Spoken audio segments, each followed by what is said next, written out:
કેમ છો વિદ્યાર્થી મિત્રો? ચાલો આજે આપણે ધોરણ 7 તેનો વિષય છે સામાજિક વિજ્ઞાન, વિષયાંક પાઠ 3 મુઘલ સામ્રાજ્ય. ચાલો, મુઘલ સામ્રાજ્ય કોણ હતા તેનું આપણે આમાં શીખવાનું છે.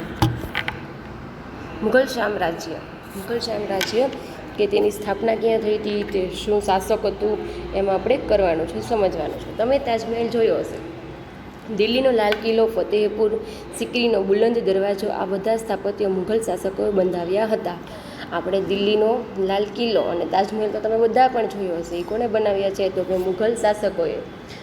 મુઘલ શાસનની સ્થાપના પહેલાં સલ્તન યુગનું શાસન હતું. એની પહેલાં કોનું હતું? સલ્તન યુગનું. ઉપરાંત કેટલાક રાજપૂત રાજ્ય પણ હતા.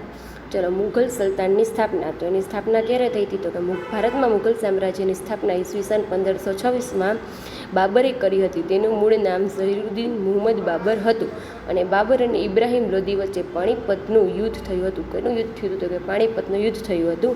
20મી એપ્રિલ 1526 જૈન પાણીપતના પ્રથમ યુદ્ધ તરીકે ઓળખવામાં આવે છે કે 20મી એપ્રિલ, અને એની સાલ છે 1526, જેને પાણીપતના પ્રથમ યુદ્ધ તરીકે ઓળખવામાં આવે છે. બાબરે આ યુદ્ધમાં તોપનો ઉપયોગ કરી ઇબ્રાહિમ લોદીને હરાવ્યો અને ભારતમાં મુઘલ સામ્રાજ્યની સ્થાપના કરી હતી. અને ઇબ્રાહિમ લોદીને હરાવીને ભારતમાં કોની? મુઘલ સામ્રાજ્યની સ્થાપના કરી હતી. આ એની સ્થાપના હતી. એના શાસકો તો કે મુઘલ શાસકોમાં બાબર, હુમાયુ, અકબર, જહાંગીર, શાહજહાં, ઔરંગઝેબનો સમાવેશ થાય છે. આમાં કોણ શાસકમાં આ બધાનો સમાવેશ થાય છે? અને બાબર ઈસવીસન 1526 ઈસવીસન 1530. બાબર કુશાગર, બુદ્ધિવાળો અને શક્તિશાળી યોદ્ધા હતા. કેવો હતો? બુદ્ધિવાળો અને શક્તિશાળી. તે ફારસી અને અરબી ભાષાનો જાણકાર અને પ્રકૃતિ પ્રેમી એટલે જે આ અરબી ભાષા, કોઈ બી ભાષા અરબી એટલે એક ભાષા છે લખવાની, એ અરબી ભાષા, અને પ્રકૃતિ પ્રેમી એટલે એનો લેખક હતો. તેણે આત્મકથા, પ્રકૃતિ એટલે જે આ વાર્તા અને બધું લખતા હોય એને પ્રકૃતિ પ્રેમી કહેવાય. તુઝુક એ બાબરી એ લખી હતી, જે વિશ્વ સાહિત્ય પ્રસિદ્ધ કૃતિ છે. હજી પણ એની પ્રસિદ્ધ કૃતિ છે. પછી શું કહે છે? હુમાયુ ઈસવીસન 1530, ઈસવીસન 1540માં, ઈસવીસન 1555, ઈસવીસન 1556માં. હુમાયુ 1530માં દિલ્હીની ગાદી પર બેઠો હતો. ક્યારે બેઠો હતો? તો કે 1530માં. હુમાયુનો અર્થ નસીબદાર થાય છે, પરંતુ તેણે જીવનમાં અનેક મુશ્કેલીઓનો સામનો કરવો પડ્યો હતો. શું કહે છે? ઓમી નસીબદાર હતો, પણ તેને ઘણી એવી મુશ્કેલીઓનો સામનો પણ કર્યો હતો. તેને ગુજરાતના સુલતાન બહાદુર શાહ અને બિહારના શક્તિશાળી શાસક શેર શાહ સાથે યુદ્ધ કર્યા હતા. અને કનૌજના યુદ્ધમાં શેર શાહે હુમાયુને હરાવી અને ભારતની બહાર હાંફી કાઢ્યો હતો. અને હુમાયુ બાદશાહની બેરોજગાર થઈ અને ઈરાન ચાલ્યા ગયા હતા. પછી શું કહે છે? યુદ્ધ થયું હતું એમાં શું કહે છે? પછી આ હુમાયુ બાદશાહ બેરોજગારી થઈ ગયો અને તેથી તે ઈરાન ચાલી ગયો, અને પરંતુ થોડા વર્ષો બાદ ફરીથી ભારત ચડી ગયો હતો. ઈરાનમાં શહેનશાહની મદદથી 1554માં તેને કાબુલ અને કંદહાર જીતી લીધા હતા. કયા બે? તો કાબુલ અને કંદહાર. ઈસવીસન 1555માં ભારત પર પુનઃ પોતાની સત્તાની સ્થાપના કરી. અને હુમાયુ તેના પિતાની જેમ જ વાંચન લેખનનો શોખીન હતો. તેણે દિલ્હી પાસે દીપનપના નગર વસાવ્યું હતું. સાંજના પ્રાર્થનાનો સમય થતાં વાંચનાલયમાંથી ઝડપથી પગથિયાં ઉતરતા પડી જવાથી તેનું અવસાન થઈ ગયું. શું કહે છે? હુમાયુ તેના પિતાની જેમ વાંચન લેખનનો શોખ હતો અને તેને પછી વાંચવામાંથી ઝડપથી તે પગથિયાં ઉતરવા ગયો ત્યાં તેનું પડી ગયું અને અવસાન થઈ ગયું. પછી શેર શાહ સૂરી, તો એ શું હતું? તો કે ચાલો એનું હવે જોઈએ આપણે. 1540 ઈસવીસન 1545માં. શેર શાહ અફઘાન વંશનો મુસ્લિમ હતો. શું હતો? એ મુસ્લિમ હતો, એ વંશનો, અફઘાન વંશનો. તેનું મૂળ નામ ફરિયાદ હતું. હુમાયુને હરાવી ભારત પર પોતાની સત્તા સ્થાપી અને તે સુધારક અને ન્યાયપ્રિય શાસક હતો. કેવો હતો? તે ન્યાયપ્રિયક અને સુધારક. એટલે આ બધા કોઈ કામ એવા ખરાબ થતા હોય તેને સુધારવા માટે અને ન્યાયપ્રિય હતો, બધા લોકોને પ્રિય હતો. ડાકુ લૂંટારાઓને અંકુશમાં લઈ તેણે રાજ્યમાં શાંતિની સ્થાપના કરી. નવી ટપાલ વ્યવસ્થા ઊભી કરી. તેણે વેપારીઓ અને યાત્રાળુઓ માટે ધર્મશાળાઓ બંધાવી હતી. શું કહે છે? ડાકુઓ સાથે લૂંટારાઓને અંકુશમાં લઈને તેને શાંતિની સ્થાપના કરી અને બધાને મદદ કરી, ધર્મશાળાઓ બંધાવી અને રૂપિયાનું ચલણ શરૂ કરાવ્યું. વિષાણ સેના નિર્મિત કરી હતી અને તેણે એક મહાન રાજમાર્ગ, ગ્રાન્ડ ટ્રંક રોડનું નિર્માણ પણ કરાવ્યું હતું, જે બંગાળ અને ઉત્તર ભારત સુધી વિસ્તરેલ હજી હતો. શેર શાહ ઈસવીસન 1545માં તોપનું નિરીક્ષણ કરતા હતા ત્યારે અકસ્માત થવાથી મૃત્યુ પામ્યા. તેમના મૃત્યુ પછી તેમના જેવો કોઈ શક્તિશાળી શાસક ગાદી પર આવ્યો નહીં. તેમનું મૃત્યુ થયું અને પછી એના જેવો હજી કોઈ પણ એવો શાસક નથી આવ્યો. પરિણામે ઈસવીસન 1595માં હુમાયુએ દિલ્હીને આગ્રા પર આક્રમણ કરી અફઘાનોને હરાવીને પુનઃ મુઘલ સામ્રાજ્યની સ્થાપના કરી હતી. શું કે છે 1555માં હુમાયુએ દિલ્હીને અને આગ્રા પર આક્રમણ કર્યું ત્યારે એને હરાવીને મુઘલ સામ્રાજ્યની સ્થાપના કરી હતી. અકબર ઈસવીસન 1556 ઈસવીસન 1605 સુધી. ચાલો એમાં શું છે તો કે અકબર રાજા તરીકે ભારતના ઇતિહાસમાં ગણનાપાત્ર સ્થાન ધરાવે છે. તેનો જન્મ ઈસવીસન 1542માં અમરકોટના હિન્દુ રાજપૂત રાજાના ઘેર થયો હતો. ક્યાં થયો હતો તો કે અમરકોટના હિન્દુ રાજપૂતના રાજાના ઘેરે. હુમાયુના અવસાન બાદ માત્ર 14 વર્ષની વયે તેઓ દિલ્હીનો બાદશાહ બન્યો હતો. કેટલા વર્ષની હતી ઉંમર એની? 14 વર્ષનો હતો ત્યાં જ તે બાદશાહ બની ગયો. તેનામાં કેટલી હિંમત તાકાત હશે. હુમાયુના અવસાન બાદ અકબર અને હિમુ વચ્ચે ઈસવીસન 1556માં પાણીપતનું બીજું યુદ્ધ થયું, જેમાં અકબરનો વિજય થયો હતો.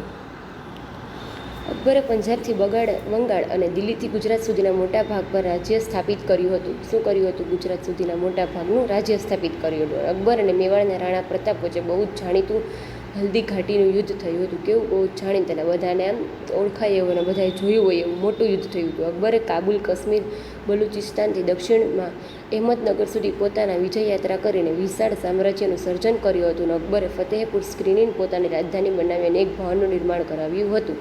આ રીતે અકબરે શું કર્યું હતું? પોતાનું એક આખું સ્ક્રીન એટલે પોતાનું એક આખો ભવન બનાવ્યું અને તેનું નિર્માણ કર્યું એટલે બનાવ્યો હતો. અને અકબરે હિન્દુઓ પ્રત્યે ઉદાર નીતિ અપનાવી રાજપૂતો સાથે સામાજિક સંબંધોની શરૂઆત કરી. શું કે છે? ઉદાર નીતિ એટલે એને હિન્દુઓ સાથે સારો બધો ઉદાર અને સારો ભેદભાવ ન કર્યો અને સારી રીતે રહ્યો અને સંબંધો જળવાઈ રહે તેવી શરૂઆત કરી. તેણે રાજપૂતોની સેનાને ઉચ્ચ પદો પર નિમણૂક કરી હતી અને રાજપૂતોની સેનાને ઊંચા પદે લઈ ગયો. રાજપૂતોએ પણ પોતાની વીરતા અને સાહસથી અકબરને ભારત વિજય માટે ખૂબ જ મદદ કરી હતી અને આપણા હિન્દુઓ રાજપૂતો પણ તેને ઘણી મદદ કરી હતી. અકબર બિન સાંપ્રદાયિક રાજા હતો. અકબરે બધા ધર્મોના ઉત્તમ તત્વોને એકઠા કરીને દીન એ ઇલાહી નામના સંપ્રદાયની સ્થાપના કરી હતી. શું કે છે? અકબર કેવો હતો? બિન સાંપ્રદાયિક એટલે કે કોઈ ભેદભાવ વગર બધાને એક જ મત.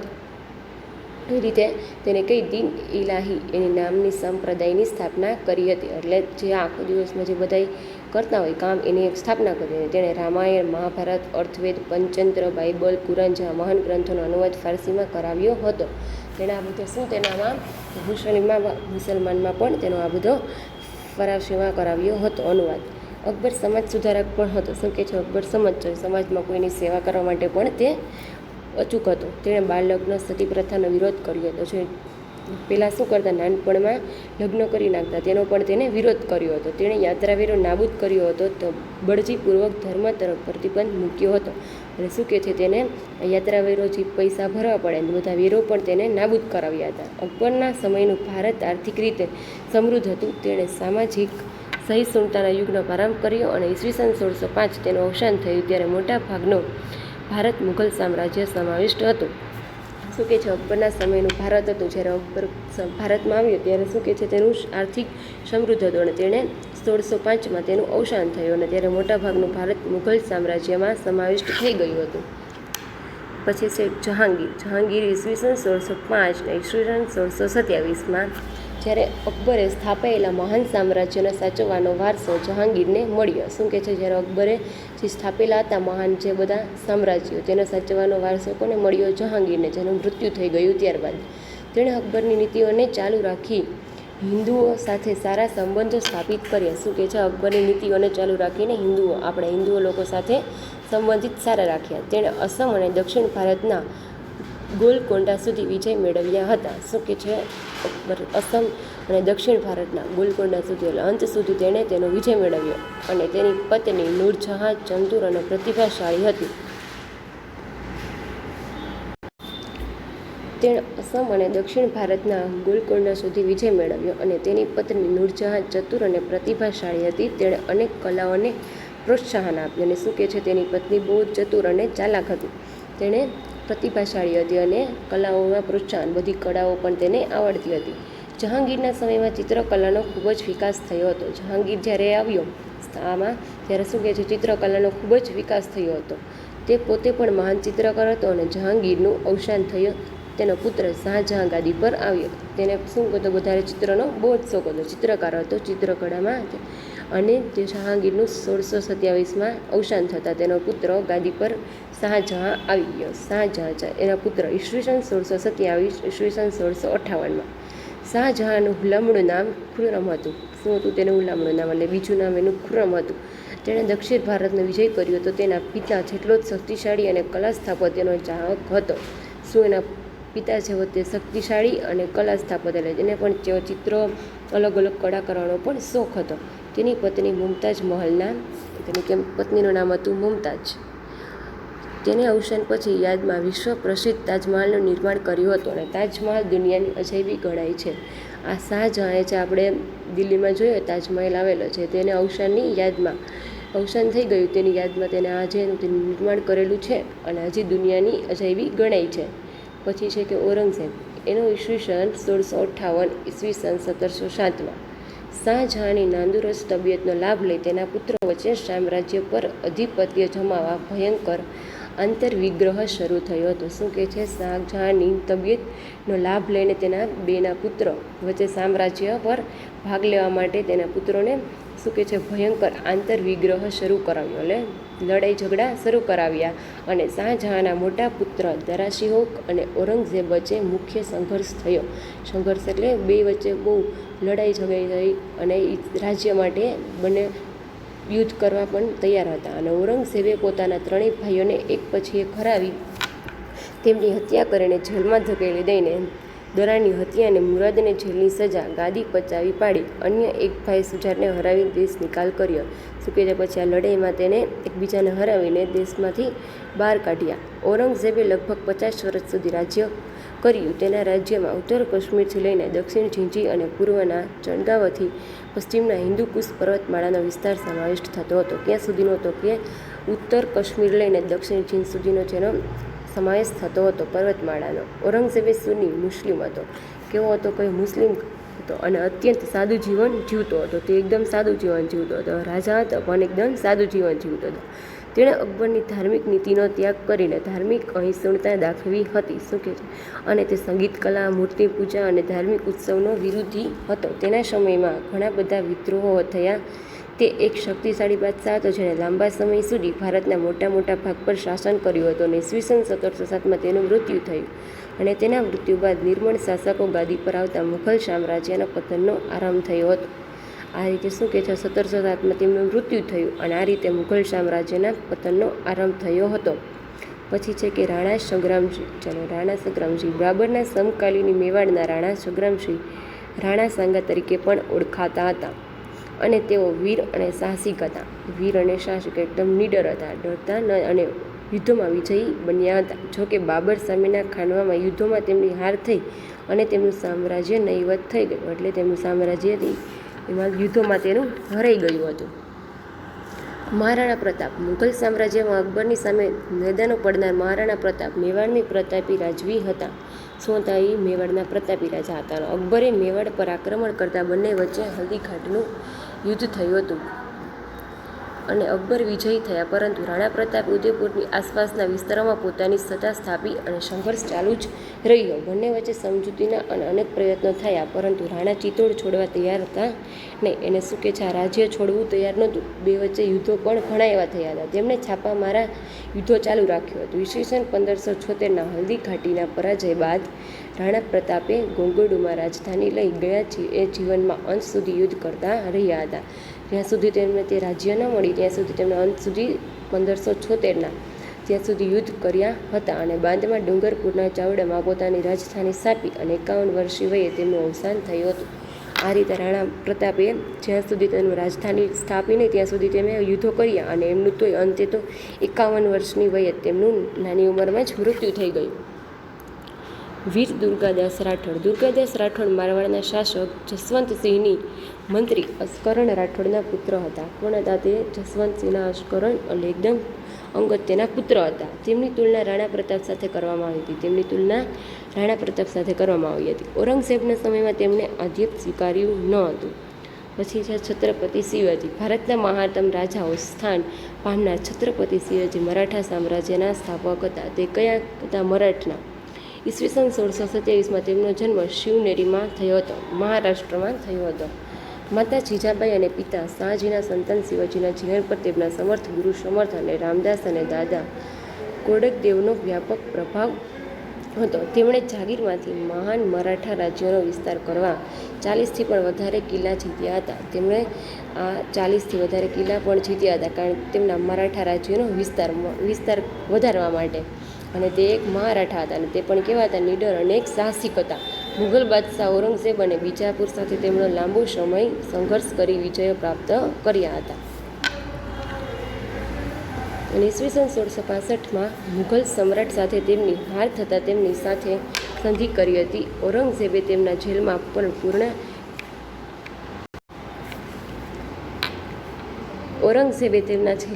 પૂર્યા હતા, પરંતુ ચાલાકીથી છટકી જઈ ફરી વખત તેમણે મોરચો માંડી વિજય કર્યો હતો. શું કે છે? 1665માં જે મુઘલ સમ્રાટ સાથે તેમની હાર થઈ હતી અને તે હજી અને પણ તેની યાદ રાખ્યું અને ઔરંગઝેબને જેલમાં પણ પૂરી લીધા ચાલાકીથી અને તેમને મોરચો માંડી વિજય 1674માં રાજગઢમાં તેમનો રાજ્યાભિષેક થયો હતો અને તેમને હિન્દુ સમ્રાટ તરીકે ખ્યાતિ પામ્યા. આનું શું કહે છે? તેમને જેલમાં પૂરીને તેમણે પણ પોતાની ગાદી ઉપર તેને રાજગઢમાં લઈને તેનો જ રાજ્યાભિષેક કરાવીને હિન્દુ સમ્રાટ તરીકે પ્રખ્યાત થઈ ગયા.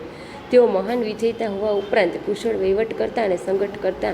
વહીવટ એટલે જે ત્યાંનો રાજ્યનો વહીવટ, કંઈ પૈસાનો કંઈ વહીવટ હોય, સંગઠન એટલે એક જૂથ કરીને તેનો સંગઠન કરતા હતા. તેમના મંત્રીમંડળના અષ્ટપ્રધાન મંડળ કહેવામાં આવતા હતા. કેવા અષ્ટપ્રધાન કહેવામાં આવતા હતા? એટલે મેઇન ગણવામાં આવતા હતા. ઈસવીસન 1680માં તેમનું અવસાન થયું હતું. કઈ 1680માં? મુઘલ સામ્રાજ્યમાં રાજ્ય વ્યવસ્થા. તો કે મુઘલ વહીવટની તંત્રની વ્યવસ્થિતતા સ્થાપના પર અકબર દ્વારા થઈ હતી. કોના દ્વારા થઈ હતી? મુઘલ વહીવટતંત્રની વ્યવસ્થા સ્થાપના અકબર દ્વારા થઈ હતી. શાસનમાં કેન્દ્રમાં બાદશાહ રહેતા અને તેમના સલાહ આપવા એક મંત્રી પરિષદ પણ હતા. અને શાસનમાં કોઈ કામ ને એવું કરવું હોય તેમાં એને સલાહ આપવા માટે એક મંત્રી પરિષદ પણ હતા. બાદશાહ સર્વોચ્ચ સેનાપતિ અને ન્યાયાધીશ હતા. સેનાપતિ એટલે જો સેના બધી રક્ષણ કરતા સેનાપતિની, અને ન્યાયાધીશ એટલે કોઈને ન્યાય સાચો કે ખરાબ ન મળે તેમાં પણ તે સર્વોચ્ચ હતા. અને બાદશાહ અને વહીવટતંત્રી વચ્ચે તાલમેલ રાખવા વજીરની નિમણૂક કરવામાં આવી. વજીર એટલે જે એમાં જે વચ્ચે ગણાય કે આ બે વચ્ચે જે ન્યાય કરવાને તેમાં એક વજીરને રાખવામાં આવે તો આ ન્યાય કરે એમ. તે દિવાન એ વઝીરને કુલ કહેવાતો અને તે નાણાં અને મહેસૂલી વ્યવસ્થાનો વડો હતો. કોણ હતું? નાણાં અને મહેસૂલ એટલે કોઈ પાસેથી પૈસા લેવા માટે તેને વડો બનાવેલા હતા. સેનાના વડાને મીરબક્ષ કહેવામાં આવતો. શું કહેવામાં આવે? તો કે તેને મીરબક્ષ કહેવામાં આવે. જે સેનાની ભરતી કરતો અને સેનાના અધિકારીઓને નિમણૂક કરતો અને ગુપ્તચર તંત્રની દેખરેખ પણ રાખતો. શું કે છે? સેનાની અધિકારીઓની નિમણૂક કરે, ભરતી કોઈ સેનાપતિમાં જોતા હોય તો તેની પણ નિમણૂક પોતે જ કરતો અને ગુપ્ત લેવાય એવું અંગત એની કામની પણ તે દેખરેખ રાખતો. મુખ્ય વહીવટતંત્રના ગુપ્ત વાક્યના નિષ્ણાત તરીકે પણ તેને ઓળખાતો. સમ્રાટની અંગત જરૂરિયાતનું ધ્યાન રાખવા મીર એ સામાન નામનો વિભાગ હતો, જે સરકારી કારખાનાનો વડો હતો. ન્યાય વ્યવસ્થાનો વડો કાઝી હતો. કોણ હતું? તેનો ન્યાય વ્યવસ્થાનો વડો કાઝી હતો. મહેસૂલી વ્યવસ્થા. અકબરે ભારતમાં એક નવી જ મહેસૂલી વ્યવસ્થાનો આરંભ કર્યો હતો. કેનો નવી મહેસૂલી વ્યવસ્થાનો આરંભ કર્યો અને જેને મન સમજદારી વ્યવસ્થા તરીકે ઓળખવામાં આવતી. મહેસૂલ દર વાર્ષિક ઉપજના 1/3 ભાગ જેટલો કેટલો હતો? 1/3 જેટલો ભાગ હતો.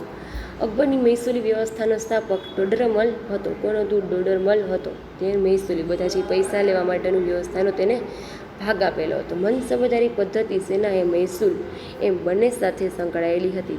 કોની સાથે હતી? મહેસૂલ એટલે એની પૈસાની લેવડ દેવડ માટે તે સાથે જોડાયેલો હતો.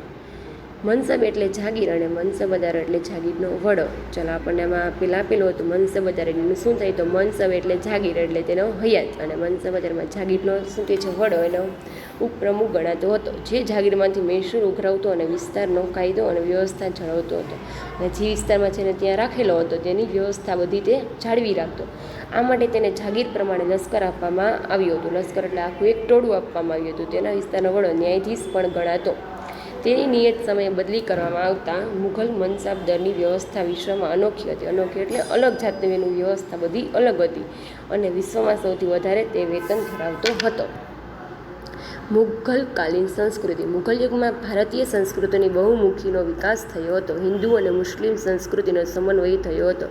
ચાલો, મુઘલની યુગની સંસ્કૃતિમાં કોનો સમાવેશ થયો હતો? તો કે હિન્દુ અને મુસ્લિમનો, જેને ગંગા જમુના સંસ્કૃતિ તરીકે પણ ઓળખાય છે. કઈ સંસ્કૃતિ? ગંગા જમુના. ગંગા નદી છે, જમુના પણ નદી છે, આપણે એ રીતે એનો ઓળખવામાં આવતા. મુઘલોએ અનેક કિલ્લા, મહેલો, દરવાજા, મસ્જિદ અને બગીચાઓની પણ સ્થાપના કરી હતી. મુઘલો એટલે મુસ્લિમ લોકોએ પણ ઘણી એને સ્થાપના કરી હતી એની સંસ્કૃતિની. બાબરે આગ્રા લાહોરમાં બગીચા નિર્માણ કરાવ્યા હતા. શેરશાહે સાસરામાં મકબરો, દિલ્હીમાં મસ્જિદ બંધાવી હતી. અકબરે આગ્રાનો કિલ્લો બંધાવ્યો હતો અને આગ્રાથી 36 કિમી ફતેહપુર સિક્રીમાં વિશિષ્ટ બાંધકામો કર્યા હતા, જેમાં ગુજરાત વિજયની યાદમાં બંધાવેલા બુલંદ દરવાજા, સલીમ ચિશ્તીની દરગાહ, મસ્જિદ અને પંચમહાલનો સમાવેશ કર્યો હતો. આ રીતે મુસલમાને તેમની સંસ્કૃતિમાં આ બધાનો સમાવેશ કર્યો હતો. જહાંગીરના સમયમાં બાંધકામમાં સંગમરમરનો ઉપયોગ વધ્યો અને શાહજહાંના સમયે મુઘલ સામ્રાજ્યના સ્થાપત્યનો સુવર્ણયુગ એટલે એકદમ લાયકાતવાળો અને એકદમ સુવર્ણ, એકદમ ચોખ્ખું દેખાતે એવો આખું યુગ બનાવવામાં આવ્યો. બધી અલગ અલગ કલા સંસ્કૃતિ પણ મૂકવામાં આવી. તેણે આગ્રામાં તાજમહાલ અને મોતીસ મસ્જિદ, તેમને દિલ્હીમાં પ્રસિદ્ધ લાલ કિલ્લાનું નિર્માણ કરાવ્યું હતું. આ કયા બે બનાવેલા હતા એને? ઔરંગઝેબે પોતાની પત્નીની યાદમાં ઔરંગાબાદ રાબિયા ઉદ્દૌલાનો મકબરો બનાવ્યો અને તે તાજમહેલ જેવો કલાત્મક છે. કેના જેવો છે? તાજમહેલ જેવો જ છે. ઔરંગઝેબે પોતાની પત્નીની જ્યારે મૃત્યુ પામી તેની યાદમાં આ બનાવેલો હતો. પછી શું કહે છે? ચિત્રકલા. મુઘલ ચિત્રકલા વિશ્વવિખ્યાત છે. ચિત્રકલા શું કહે છે? ઘણા એને ચિત્રનો શોખ હોય, તમે જોયું હોય એ લોકો બધા બહુ ફેમસ હોય ચિત્ર બનાવવામાં. તો આ રીતે પણ મુઘલ ચિત્રકલા પણ આખા વિશ્વમાં પ્રખ્યાત હતું. જહાંગીરના સમયમાં તેનો ખૂબ વિકાસ થયો હતો. મુઘલ શાસકો ઉત્તમ ચિત્રકારોને દિલ્હીમાં આમંત્રિત કર્યા હતા. ક્યાં કરેલા હતા? ચિત્રકારોને બધાને દિલ્હીમાં બોલાવ્યા હતા. અકબરના સમયમાં પર જસવંત અને બસાવન નામના મહાન ચિત્રકારો હતા. શું હતા? બે મહાન હતા ચિત્રકારો આવી ચિત્ર, અને તેમણે ફારસી કથાઓ, મહાભારતના અનુવાદનો, પુસ્તકોનો અકબરના પુસ્તક પુષ્કળ સુંદર ચિત્રો દોર્યા હતા. પુસ્તકોના તો કે મહાભારતના, અકબર નામના એવા અલગ અલગ મહાન ચિત્રો, બધા મહાન લોકોના ચિત્રો દોર્યા હતા. અને જહાંગીરનો મંસૂર નામનો ચિત્રકાર પ્રખ્યાત હતો અને જહાંગીરે એક ચિત્રશાળાની સ્થાપના કરી હતી. આ સમયે રાજસ્થાન, ગુજરાત, પંજાબ, હિમાચલ પ્રદેશ અને દક્ષિણ રાજ્યમાં પણ ચિત્રકળાનો સમાવેશ વિકાસ હતો. સાહિત્ય. ચલો, સાહિત્ય એટલે મુઘલ રાજાઓ સાહિત્યના પોષક હતા અને તેઓ સારા લેખકો પણ હતા. સાહિત્ય એટલે જે વાર્તાઓ છે, આત્મકથા બધું લખતા હોય તેને શું કહેવાય? સાહિત્ય. આ સમયે ફારસી, અરબી, હિન્દી અને અન્ય ભારતીયોની ભાષાઓમાં વ્યાપક સાહિત્યની રચના થઈ હતી. અબુલ ફઝલ અકબર નામના ગ્રંથમાં અકબરની જીવનકથા આલેખી છે. તેણે મહાભારતનો અનુવાદ કર્યો છે અને ભારતીય ભાષાઓમાં શ્રી કૃષ્ણના જીવન પર આધારિત ઘણું સાહિત્ય રચાયું હતું. શું કે છે આમાં? અકબર નામના ગ્રંથમાં અકબરની જીવનકથા આખીની લખેલી છે અને મહાભારતના અનુવાદો પણ કરેલા છે અને શ્રી કૃષ્ણ જીવન પર આધારિત ઘણું સાહિત્ય પણ રચાયેલું છે. મરાઠીમાં એકનાથ જ્ઞાનેશ્વર અને સ્વામી રામદાસે ભક્તિ સાહિત્યની રચના કરી હતી. આ રીતે તેની ભક્તિ એટલે શ્રી કૃષ્ણ ભગવાનને માનતા હોય એની બધી આખી ભક્તિની રચના કરેલી હતી. બધું આમાં તેનો સમાવેશ કરેલો હતો.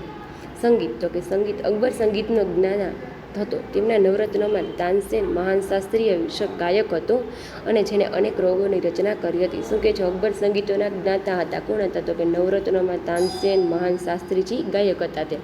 તે ગાવામાં બહુ પ્રખ્યાત હતા. આ રીતે તેને અનેક રાગો, અલગ અલગ બધા ગીતો લખ્યા, પછી એના રાગો કઈ રીતે ગાવા એ બધી તેને રચના કરેલી હતી.